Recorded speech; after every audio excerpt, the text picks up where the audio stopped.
Welcome to Guzzle N Frag, your craft beer and gaming destination. These are my favorite games from 2020. Grab a beer, sit back, and enjoy.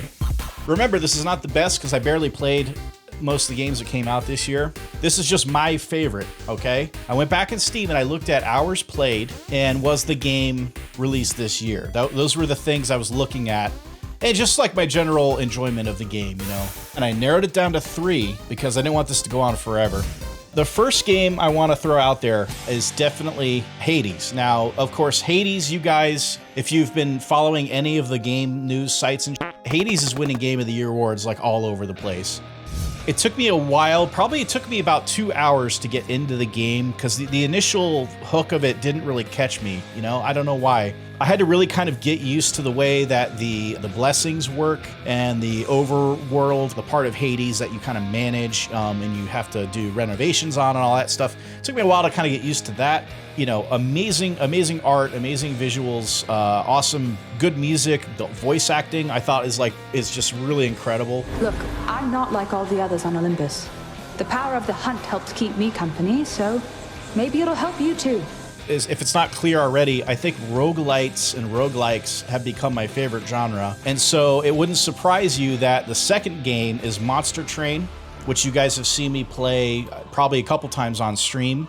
Again, deck builder, roguelite, kind of like a tower defense mix in there too, like with the different train cars and stuff. So a game that like really scratches that itch because the roguelite element of the relics and stuff and the varied ways you can build your deck and combine the clans together to make synergies, like that's all really super interesting to me, even if I'm like a really suboptimal player.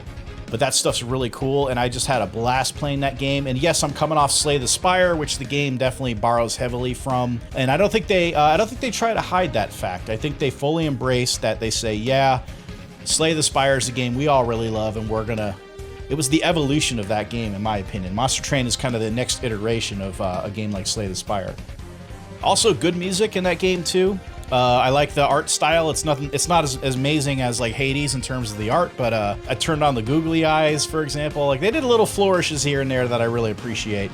A big thing I should mention is that part of my consideration was also post-launch game support. What I mean by that is like when the game is released, do they keep updating it? Do they keep adding new features? Do they keep you coming back to playing it by keeping it up to date and adding new content? So developers they earn really big points to me when they have a lot of post-launch support and they add new content. And sometimes it's fine if it's paid, but I like to see them do both, where you get free content and then maybe there's a DLC here or there, or maybe like a new character or a new map or whatever, depending on the game. They just add new stuff to keep it fresh, keep it engaging, and then reward the people playing it too, which is really nice. Monster Train has had excellent post-launch support. They released 2 huge updates. They added the different variations of the main clans. That was all free. So they earn a lot of points there for that reason. The last one that was released this year of the 3, I narrowed it down, and big surprise, it's another roguelite style game. This is Risk of Rain 2. We really enjoyed the first Risk of Rain game, and when I heard they were like making the 3D version, I was like, I don't know, man. Like when you take a game that's a really good side scroller, you try to turn it into a 3D game. I don't know if this is gonna work. Like, why are they making this decision? It doesn't make any damn sense.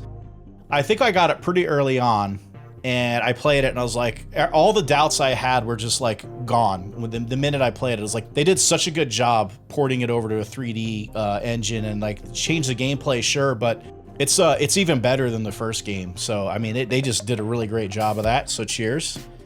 So yeah, Risk of Rain 2, if you're unfamiliar with that game, it is a roguelite, I guess it's an action game. Yeah, roguelite action shooter kind of game, but it's just really interesting. All the different combos you can do. Again, it's sort of like you make your build by getting items and stuff, and there's all kinds of crazy things you can do in the game in terms of like there's lots of secrets and there's different paths you can take. And in fact, they've released a new map since I last played it, so that's kind of cool. Like I said, post-launch support is important for games these days.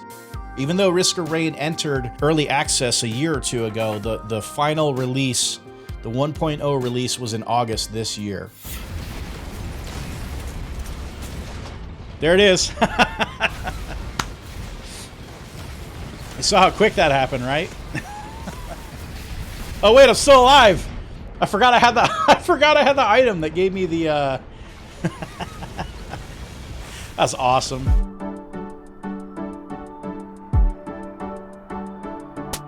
We have Hades, Monster Train, and Risk of Rain 2 as the 3 games that of my favorites of the year.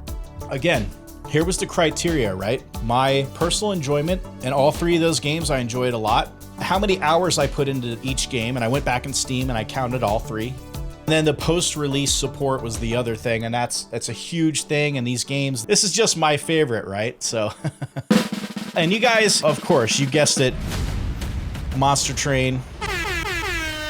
That's my favorite game of the year, 2020, and I played, I think Steam had me counted in as 138 hours, something like that.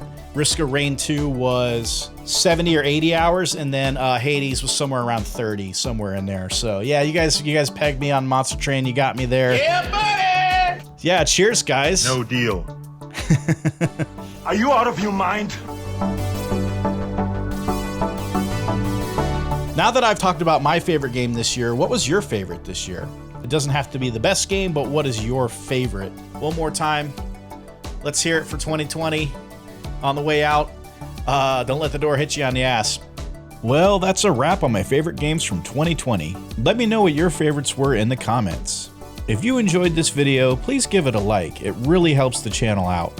Cheers, and we'll see you for another round next year.